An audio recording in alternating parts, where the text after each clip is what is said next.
right, hey Mustangs, welcome back to Kennard TV. In today's episode, we'll be talking about Habit 5, seek first to understand, then to be understood. This is one of my favorite habits, and it is one of the public victories here in the trunk of the tree. And we're going to get into that in just a minute. But before we get started, let's talk about one of the world's greatest jokes right here. Let's tell one of them. All right, here we go. Why are fish so smart? It's because they travel in schools. Now you might be surprised some of these jokes are the universe's greatest jokes, but guys, they're in the book, so they must be. All right, here we go. Habit 5, seek first to understand, then to be understood. Taking us through the work today is one of our counselors, Mrs. Irvine. Mrs. Irvine, take it away. Hi guys.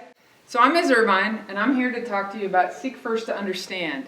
You know, we as human beings really just want to be understood. So one way that we do that is that we really want to listen. So we want to practice with Mr. Ferdner. Mr. Irvine, hang on a second. I gotta put on my mask. I've got a big problem. Do you have time to talk to me right now? Yeah, sure. Yeah, what's up? So, it happened today. Okay. I was going down to the lunchroom, and I was trying to sit next to my best friend, Mr. Rogowitz, and he wouldn't let me sit next to him. He kept saying that Mr. Graham was his new best friend. He said I wasn't part of their group anymore. So Mr. Rogowitz or Mr. Graham? Mr. Rogowitz. Mr. Rogowitz and I are best friends. Or we were best friends, but now he won't let me sit next to him in lunch, and he's Mr. Graham's his new best friend, and I don't know what to do. I'm just really conflicted and confused. I just want my best friend back. Do you have any solution? So why don't you just go sit somewhere else? Like, there's so many people in the cafeteria. Like, that would be one way to solve it, is just go sit somewhere else. Yeah, but him and I really have a good connection. We've been friends for like 5 years, and I don't know if I can really just give up that friendship. I really want to sit next to him. Can you all just sit at the same table? No, me and Mr. Graham. Here, let me tell you a story. So, like, this happened to me, like in 5th grade, where I really wanted to sit next to somebody, and they wouldn't let me sit next to each other, so I just decided to go somewhere else and sit, and it just worked out, because now that person's my best friend, and it just works so much better. I understand. I don't know if that's gonna. I think you should do it that way. Okay. What if that doesn't work? Well, I think it will, because I've been through it, and so I think that it would really work for you. That should help, right? Okay. I guess I'll try it. Okay, good. I'm glad I could help. I'm glad I was listening to you. Thank you. I appreciate it. Okay. Time out. All right. So, teachers, right now with your students, take a minute and talk about all the things that I did not do well as a listener. Okay? Take a pause.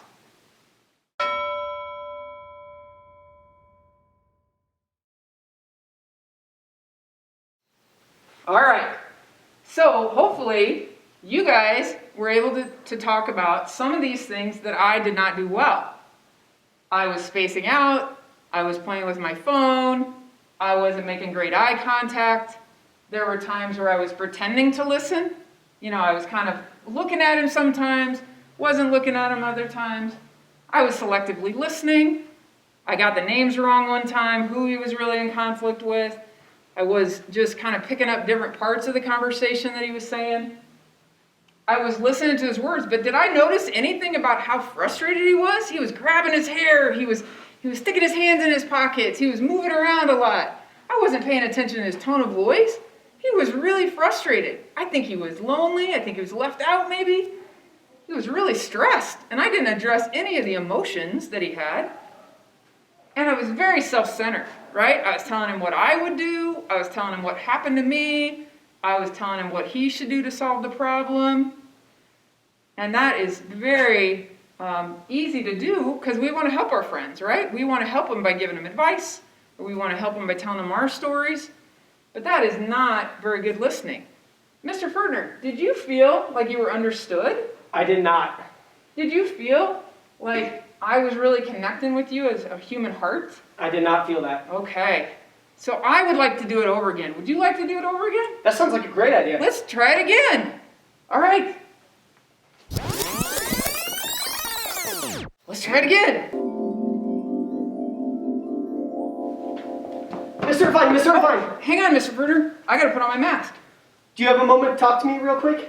You know what? Yes, I do. Let me put my phone away. Awesome, thank you so much. Sure, no problem. So, I had a problem at lunch today. Okay, Me and Mr. Rogowitz, we go way back. We're best friends. okay. Today, I went down to sit at the lunchroom, and he would not let me sit next to him. Oh, no. It was terrible. It made me feel so left out. He said that he's best friends with Mr. Graham now, and I'm not his best friend anymore, and Oh, I just no. really need someone to talk to. That sounds horrible. It sounds like you're really stressed out that I am. you went down there and it was just so surprising. Yeah.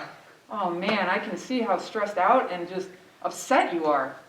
Yeah. Oh, okay. Did you try to talk to him at all? I did at first, but then he just kept going over to Mr. Graham, so I kind of just, I left and I came here. I didn't know what else to do. Oh, man, I thank you so much for that you trusted me enough to come and talk to me and stuff.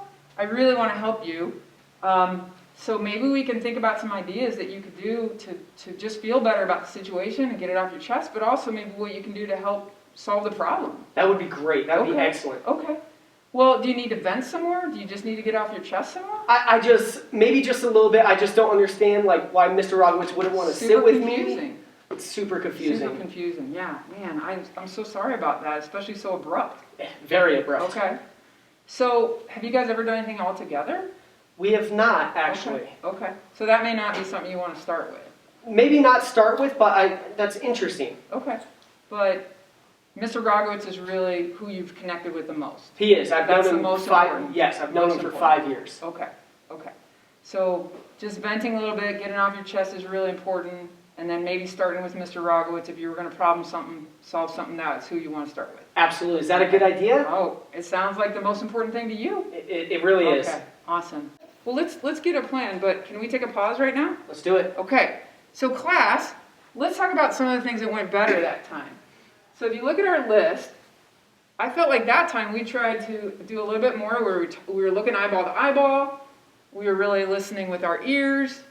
I think we were connecting on a heart, like we were truly trying to understand emotions, frustration, feeling left out, being sad. So we were trying to connect on all those levels, not just listening with our ears. I was trying to stand in his shoes. Now, that doesn't really mean that we were going to trade tennis shoes, right? His wouldn't fit me anyway. But it's really about taking their perspective. How sad would that be to lose a friendship?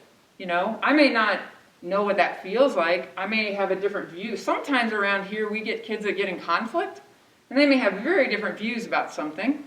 But we really want kids to try to take the other person's perspective. What would it feel like to get cut from a team and their friend makes the team? Would it feel like to lose a friendship that they had in elementary school and then get left out of the lunch table? All right, like what happened with Mr. Fertner. What would it feel like to get an argument about something and then you really have to take the other person's perspective to really see how that would hit them? Social media thing, a friendship thing, a sports thing, whatever it might be. That's taking somebody's perspective. And then mirroring. That's reflecting back. Mirrors reflect, right? So you sound like you're feeling frustrated. It sounds like it was really hard for you to lose this friendship. Sounds kind of lonely to go down to the cafeteria and have this abrupt change. I'm reflecting back to him to check that out. Okay? That's all good listening. All right. Thanks, Mr. Fertner, for the help. Air high five. Thank you so much. I appreciate it. And just so you all know, me and Mr. Rogowitz are still best friends. Awesome. Thanks, guys. So in the last activity, I just want you to pause for another minute. And class, I want you to take a look at some of these quotes. They come from just all over. And it's just about being a good listener. Taking perspective, learning new things when we take somebody's perspective, really seeking to understand, okay, get at their heart. And so with your ELO teacher, just take a minute and read through these and then write down somewhere the one that is the most impactful to you, the one that resonates with you the most, and write that down so you can remember this habit.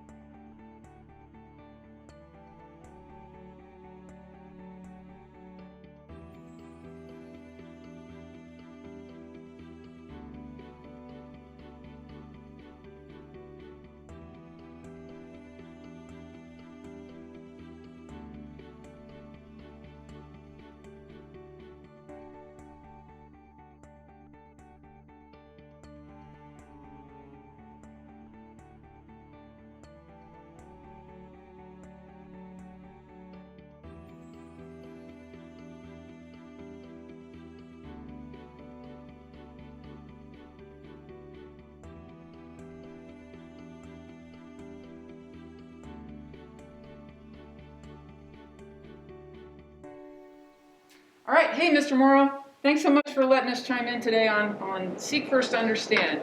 See ya. All right. Thank you very much, Mrs. Irvine. Great job with Habit 5. Tune in next week for Habit 6, the last of our public victories. Thanks so much for being here, and we'll see you next time.